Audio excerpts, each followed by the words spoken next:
how to make a group primary on Roblox mobile. Hello guys, in today's video I'm gonna show you how to make a group primary on Roblox mobile. First thing, go to Roblox and then click these 3 points here in the bottom corner, and now just go down and here you will find groups. Click on it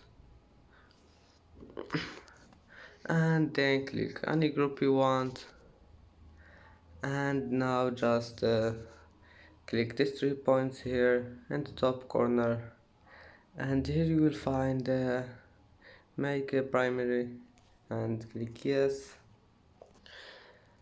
And that's it for today's video. If you like this video, please don't forget like and don't forget subscribe, and thank you for watching this video until the end. See you in the next video.